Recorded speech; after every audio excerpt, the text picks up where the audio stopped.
Hoy veremos dos historias aterradoras de exploración en cuevas que salieron terriblemente mal. Como siempre, se recomienda discreción al espectador. Era la madrugada de un sábado, a principios de marzo de 1997, en el alto desierto al este de Mountain Home, Idaho. Antes de llegar a lo que ocurrió allí, necesitas entender el tipo de lugar donde ocurrió, porque esa es toda la razón por la que esta historia impacta como lo hace. Una cueva no te quiere dentro. Eso es lo primero que hay que saber, y es lo que la gente olvida. El mundo bajo nuestros pies es uno de los lugares más hostiles a los que puede ir un ser humano, un lugar de oscuridad total, frío mortal y piedra que no cede y no muestra ninguna misericordia. Bajo tierra, las reglas ordinarias de supervivencia dejan de aplicarse en silencio. No hay luz excepto la que llevas contigo, y cuando esa luz falla, la negrura que la reemplaza es absoluta, una oscuridad con peso real, lo bastante pesada como para deshacer el sentido de una persona sobre qué dirección es siquiera arriba. El frío entra en ti y no se va. El agua puede subir en minutos y llenar un pasaje hasta el techo. Una roca que ha resistido durante 10.000 años puede elegir exactamente el momento en que estás debajo de ella para caer. Personas que pasan toda su vida aprendiendo a moverse por estos lugares, que llevan el equipo correcto, el entrenamiento correcto y un respeto profundo, duramente ganado, por lo que están haciendo. Aún así, mueren en ellos, cada año, de todas estas formas y demás. El suelo que cruzamos sin pensarlo 2 veces está lleno de huecos, pozos y tubos que pueden terminar una vida sin un solo instante de advertencia y sin el más mínimo interés en quién eres, qué tan joven eres o qué tan buena había sido tu noche hasta ese momento. Eso es una cueva, hermosa, silenciosa, paciente y letal. Y en una noche fría de marzo de 1997, un grupo de adolescentes miró un agujero en la tierra, exactamente así, y decidió que sería un buen lugar para hacer una fiesta.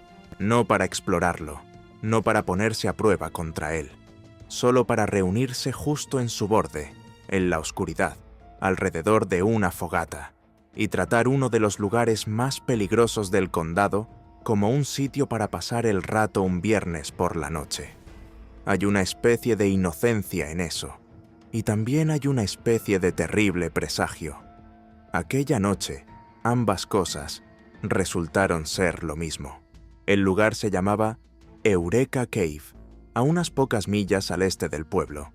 Es un tubo de lava, un hueco dejado en la roca volcánica de la Snake River Plain, donde la lava fundida alguna vez fluyó y luego se drenó, dejando una tubería vacía de piedra dentro de la tierra. Hace mucho tiempo, una parte de su techo colapsó, y lo que espera ahora en la superficie es una gran boca abierta en el suelo del desierto, de unos 20 yardas de ancho, con el fondo cubierto por un montón de roca quebrada y dentada a unos 30 pies por debajo del borde. Alrededor de Mountain Home es un lugar conocido, el tipo de sitio al que los jóvenes llegan cuando quieren estar donde nadie los vigila, marcado con grafitis viejos y lleno de restos de otras noches. La noche en sí había comenzado en algún lugar seguro. Antes había habido una fiesta de despedida en la base aérea de Mountain Home, algo organizado, sin alcohol, con adultos vigilándolo todo. Pero aquello terminó, y la noche no. Así que un grupo salió al desierto buscando un lugar donde no hubiera adultos. Encontraron el agujero, encendieron una fogata en su borde, y en la oscuridad, a la 1 de la mañana, con el suelo cayendo hacia la negrura pura, justo más allá del alcance de las llamas, más de una docena de jóvenes se reunieron alrededor de aquel fuego, en el borde de un pozo de 30 pies, y tuvieron su fiesta. Una de ellos era una chica de 15 años llamada Carly Lemke. No hay nada que contar sobre el momento justo antes de que ocurriera, porque no fue nada en absoluto. Un momento común junto a una fogata común, gente hablando y riendo en el frío. Y Carly dio un solo paso hacia atrás, alejándose del calor. Solo un paso. El tipo de movimiento pequeño e inconsciente que todos hacemos 100 veces al día, sin preguntarnos jamás dónde van a caer nuestros pies. Pero no había suelo detrás de ella, solo estaba la boca de la cueva, luego 30 pies de aire vacío, y después la roca. Cayó hasta el fondo, hasta la parte más profunda del pozo, y aterrizó sobre la lava quebrada. Una caída así es catastrófica. Le fracturó la espalda, le rompió un disco en el cuello, le causó una lesión grave en la cabeza, y la dejó exactamente donde la tierra la había puesto, en el fondo de un agujero negro en el desierto, incapaz de moverse, incapaz de subir, incapaz de hacer cualquier cosa, excepto quedarse allí tendida, sobre la roca fría, y esperar, mientras 30 pies arriba, la luz de la fogata seguía parpadeando, y la fiesta de la que había sido parte, un momento antes continuaba sin ella. Y entonces, arriba en el borde, la gente tuvo que tomar una decisión. Para cuando la ayuda llegó dando tumbos por el desierto hacia aquel agujero en la tierra, la fogata se había apagado, y la mayor parte del grupo alrededor de ella también se había ido. Donde antes habían estado de pie una docena de jóvenes, ahora solo quedaba en su mayoría la oscuridad, y la oscuridad del desierto es muy buena para tragarse a cualquiera que preferiría no ser encontrado. ¿Qué lleva a una persona a apartarse de un pozo, con una chica herida en el fondo, alejarse caminando hacia la noche y seguir caminando? No es algo simple, y en realidad no me corresponde explicártelo. El pánico lleva sus propias cuentas a la 1 de la mañana. Hubo razones o cosas que se sintieron como razones en ese momento, y algunas de ellas son del tipo que se ven muy distintas cuando sale el sol. Eso es todo lo que hace falta decir sobre quiénes se fueron, porque no todos se fueron. Alguien, una chica cuyo nombre nunca fue escrito en ninguna parte, sacó un teléfono en medio de todo aquello y pidió ayuda. Y esa sola llamada es la razón por la que esta no es una historia de otro tipo. Otras 2 chicas se quedaron al borde del pozo y no se fueron, vigilando en la oscuridad, esperando a que alguien llegara. Y un chico hizo lo más valiente y más tierno que alguien hizo durante toda aquella larga noche.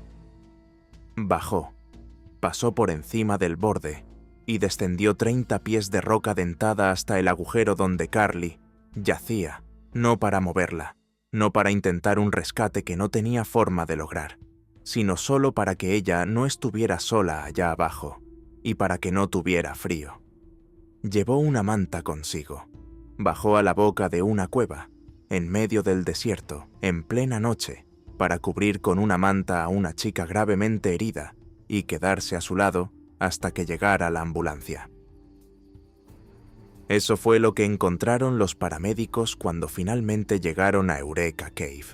2 chicas vigilando en la superficie, un chico abajo, en la oscuridad, junto a Carly, con una manta sobre ella, y una joven de 15 años, gravemente herida, todavía viva. La sacaron del pozo y la llevaron de urgencia a un hospital en Boise, donde fue ingresada en estado crítico, muy lesionada y luchando, pero respirando, cuando muy fácilmente podría no haberlo estado. ¿Qué fue de Carly Lemke después de aquella noche? No es algo que el registro cuente con claridad. La noticia salió mientras ella aún estaba en cuidados críticos, y luego, como suele ocurrir con estas pequeñas tragedias del desierto, la historia quedó en silencio. Lo que sí se puede decir es que sobrevivió a la caída, y sobrevivió a las horas en el fondo del pozo, lo cual, dada la altura, la roca, el frío y la hora, no es poca cosa en absoluto. La advertencia en esta historia casi no necesita decirse, pero vale la pena decirla de todos modos, porque la gente sigue sin escucharla. La tierra está llena de agujeros hermosos y mortales, y ninguno de ellos se vuelve menos mortal porque haya una fogata encendida, música sonando y porque resulte ser la última noche de alguien en el pueblo. Carly Lemke encontró el borde de uno con un solo paso común, en la oscuridad, en un lugar donde nadie debería haber estado parado tan cerca. Pero lo que se queda contigo no es la caída, ni siquiera es la fogata vacía después, ni los que se alejaron de ella hacia la noche. Es el chico que fue en la dirección contraria, el que miró el mismo agujero negro del que todos los demás se estaban apartando, y bajó dentro de él con una manta para que una chica asustada en el fondo del mundo no tuviera que quedarse allí sola. En el peor momento, en el lugar más oscuro posible, descubres quién baja. Era el 17 de noviembre de 1991. Dos de los mejores buzos de cuevas del mundo se deslizaron dentro del agua en un lugar llamado Indian Springs, en la llanura de pinos del Panhandle de Florida, al sur de Tallahassee, y comenzaron una inmersión que llevaban casi 2 años planeando. Sus nombres eran Parker Turner y Bill Gavin. En el pequeño y cerrado mundo de la exploración profunda de cuevas, no eran aficionados y no eran turistas. Estaban entre los mejores que existían, personas que entraban primero en pasajes inundados que ningún ser humano había visto jamás, cartografiando el enorme laberinto ahogado bajo la Woodville Karst Plain, el mismo sistema submarino de piedra caliza que alimenta el enorme manantial de Wakulla. Lo que hacían se parecía al buceo recreativo, tanto como escalar las montañas más altas de la Tierra, se parece a dar un paseo por el parque. Era exploración en el límite más extremo de lo que una persona puede sobrevivir, en un lugar donde un solo error no te hiere, te mata, y ellos eran tan buenos en eso como cualquiera que siguiera vivo. Parker Turner tenía 39 años.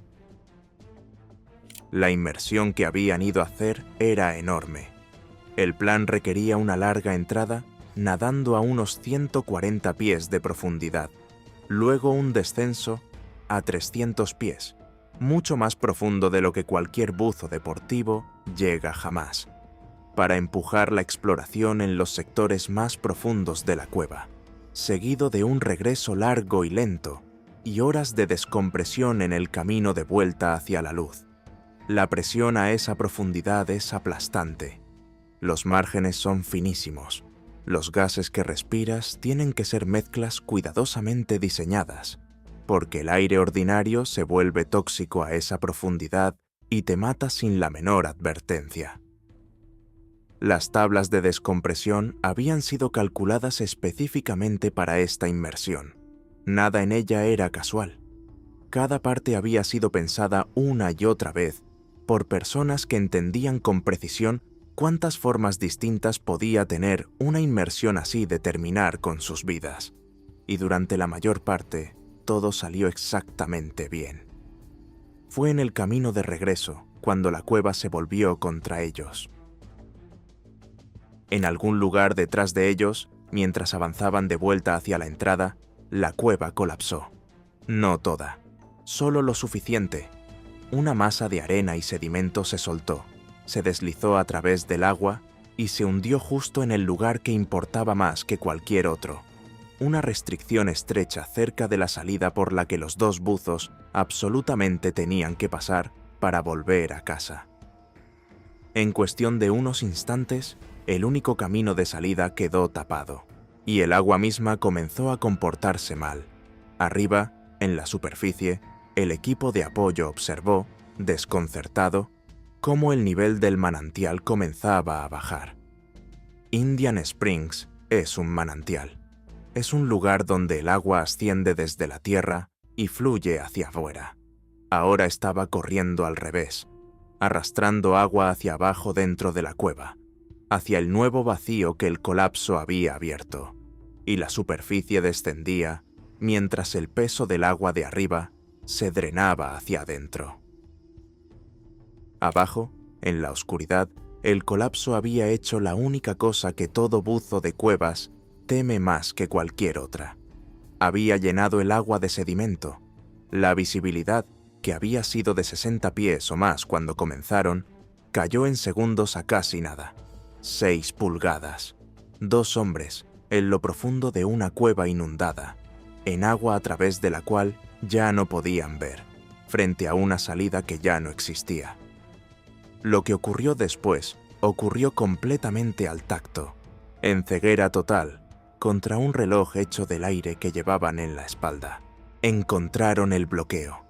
Encontraron la restricción que tenían que atravesar, y estaba obstruida con sedimento caído, y era demasiado pequeña. En algún lugar dentro de aquella nube negra y agitada, los dos trabajaron en la única abertura que les quedaba. Parker Turner se quitó los tanques dobles de la espalda. Se los quitó para poder arrastrarlos delante de él a través de un hueco demasiado estrecho para atravesarlo mientras los llevaba puestos.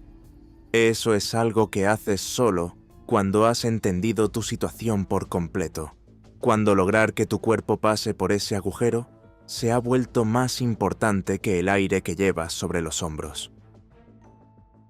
Bill Gavin se forzó a pasar por la pequeña abertura. Mientras se apretaba para atravesarla, un regulador de los tanques de Parker se enganchó en su propio equipo y lo arrastró consigo. Y entonces quedó del otro lado. Había pasado. Estaba vivo. Con una línea guía frente a él, que subía hacia los tanques de descompresión y la superficie. Una pieza de suerte terrible cayó a su favor.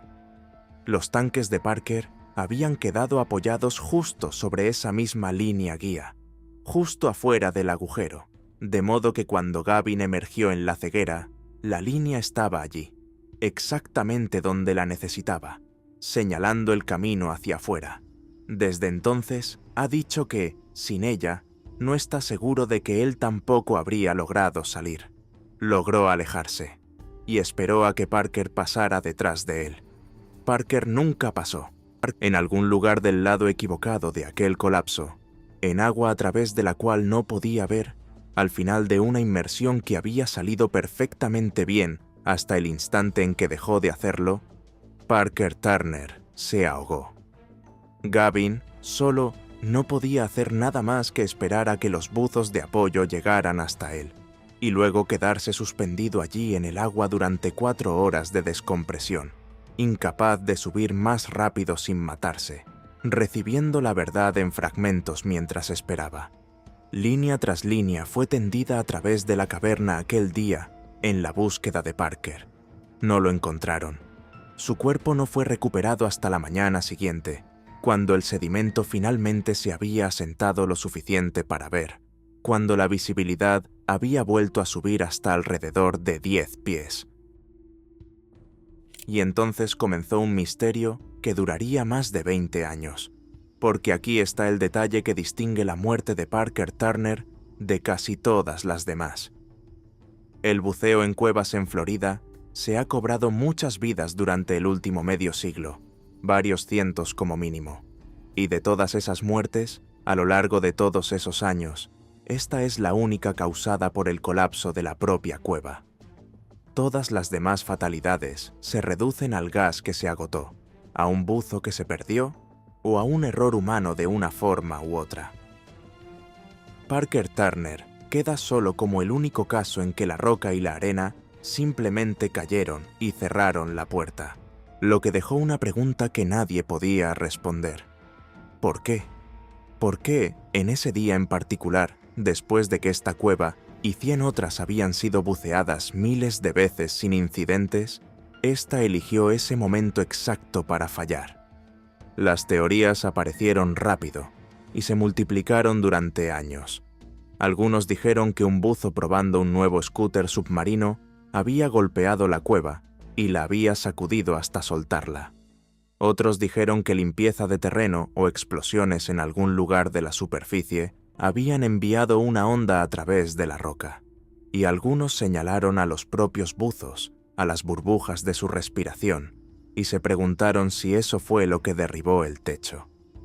Pero nombrar a un sospechoso no es lo mismo que probar un mecanismo, y durante 2 décadas nadie pudo demostrar cómo cualquiera de esas cosas habría funcionado realmente. La respuesta, cuando finalmente llegó, apuntó directamente al sospechoso más inquietante de todos. Un científico y buzo de toda la vida llamado Doron Nov se obsesionó en silencio con el caso y desarrolló un mecanismo para explicarlo al que llamó resonador de cueva. Su idea funciona así. A medida que los buzos ascienden y hacen descompresión, liberan corrientes constantes de burbujas de escape que suben hacia el techo de la cueva. En una cámara con la forma adecuada, esas burbujas ascendentes pueden generar una resonancia, una oscilación rítmica que se acumula sobre sí misma de la misma manera en que un columpio de parque sube más alto con cada pequeño empujón dado en el momento correcto. Y esa resonancia, argumentó Nov, fue suficiente para soltar una gran masa de sedimento alojada en los tubos de disolución cerca del techo. Una vez que se desprendió, cayó por la pendiente de arena debajo de ella, se deslizó hacia adelante y enterró la restricción que Parker Turner necesitaba atravesar. Las personas que lo presenciaron describieron el sedimento cayendo en cascada como si alguien estuviera vaciando un contenedor desde arriba. Algo pequeño y absolutamente ordinario, el aliento exhalado de buzos haciendo exactamente lo que debían hacer, amplificado por la forma de la propia cueva, hasta convertirse en una fuerza que mató a uno de los exploradores más grandes que jamás haya vivido. Esa es la parte que no te suelta. Parker Turner no cometió un error fatal. Él y Bill Gavin planearon una inmersión brillante y la ejecutaron casi sin fallas, y aún así, la cueva se derrumbó sobre ellos, posiblemente llevada al colapso por nada más que las burbujas de su propia respiración. No hubo advertencia, no podía haberla. Nunca había ocurrido antes en 50 años de buceo en cuevas en Florida, y no ha ocurrido desde entonces. Bill Gavin vivió, y lo ha cargado todos los días de su vida. Ha dicho que no ha pasado un solo día sin pensar en Parker,